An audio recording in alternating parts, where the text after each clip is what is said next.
didn't really have any expectation it would hit as big as it did. I mean, you know, obviously when you make these things, you have a lot of passion and a lot of expectations for it, but you know, the way it took off was way beyond our expectations. Doom was out, and Apogee also had their own Rise of the Triad game, and just a ton of other 3D games like that. So that's where it was decided to take Duke 3D.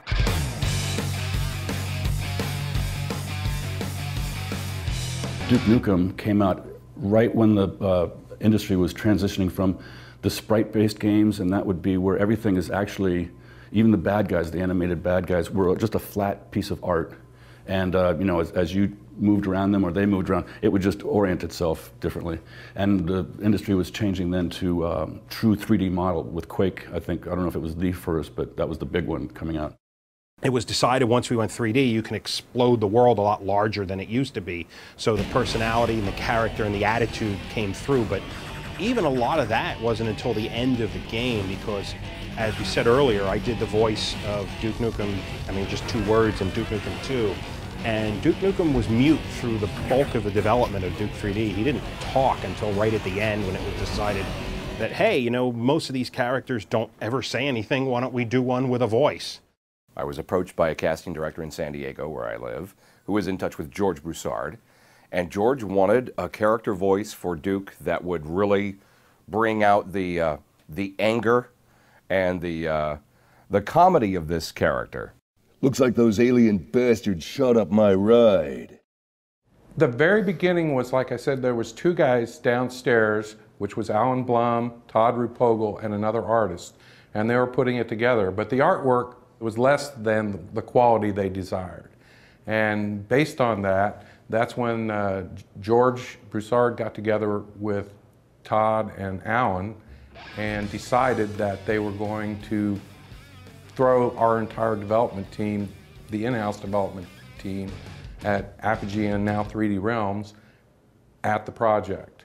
And so it was already underway, and our key was to develop it into something that could be really, really good. I wanted to get involved with Duke, so I applied at 3D Realms, got a job there, and came down and just had a ball working on it with you know, one of my other co-founders of Gearbox, Randy Pitchford. I didn't become a professional game maker until the mid-90s. I didn't even imagine that such a thing was possible. It was always a hobby for me. So I looked around, and I eventually I got some job offers, and I accepted a job offer in Texas. And I came out to work for a company called 3D Realms. And the first game that I got involved with as a professional game maker was Duke Nukem 3D. Duke Nukem 3D was the hit that it was because of for multiple reasons. Again, we got to spend most of our time making it fun. We play tested the hell out of it. You know, we played every level over, and every night we would play test the game, which is not typical nowadays. That was one of the most fun recording experiences I've ever had, doing Duke 3D.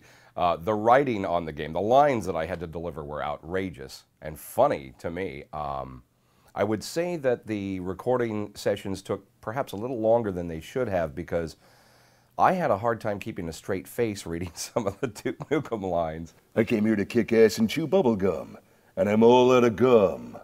We would sit around and somebody would have an idea about, oh, it'd be cool if he said this, or it'd be wonderful if he went ahead and shot this Mickey Mouse character, or I shouldn't say Mickey Mouse, a mouse-type character at an amusement park, or something like that, and then say, man, that was annoying.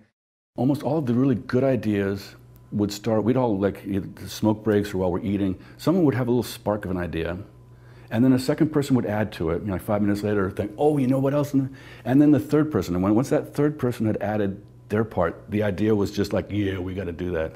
And as I recall, I'm not sure exactly if I remember correctly, but that was how somebody thought to have this lizard monster drop poop every once in a while, and then we have Duke Nukem, when he steps in it, he'll leave footprints. And then that turned into the footprints that we used quite a bit for stepping in anything.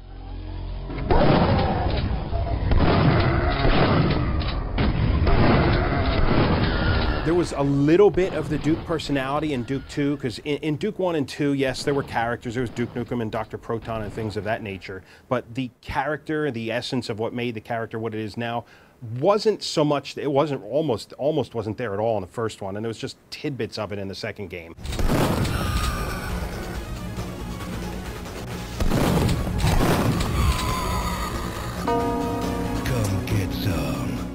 How much of Duke is in you? Well, every time I go to the bathroom, I realize that I get about 10 points of health, and I always, you know, much better. Oh, yeah. We didn't know precisely what we had with that game. We knew it was good, but there's lots of good games that never take off, and it just took off. George Broussard and Scott Miller, who were, you know, the owners of Apogee, a publishing company, and 3D Realms, a label that you know, launched Duke 3D.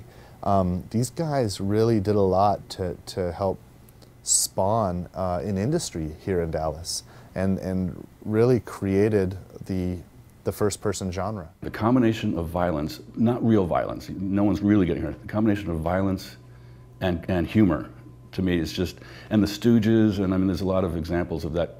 I'm not sure why that blend is so good, but particularly for me, I liked it. So I knew all along that the game was going to do well. Oh, I didn't know it was going to do well, but I knew we had a hit. It's just really nice to see seeds that are planted grow into what it's become. You can't ever expect that, but when it happens, it's magic. We had a blast. We just had a really good time with it. The question was, what were we going to move on to next? And I think, in my case, I moved on to another game called Shadow Warrior, which came out shortly after that. But Alan and Todd and a few other people, basically they were already delving into the next project, which was Duke Nukem Forever. People just want to play stuff. And you know, we did Duke 3D and people enjoyed it, and we did the expansion pack and people enjoyed that. And people just want a sequel, they just want to play something.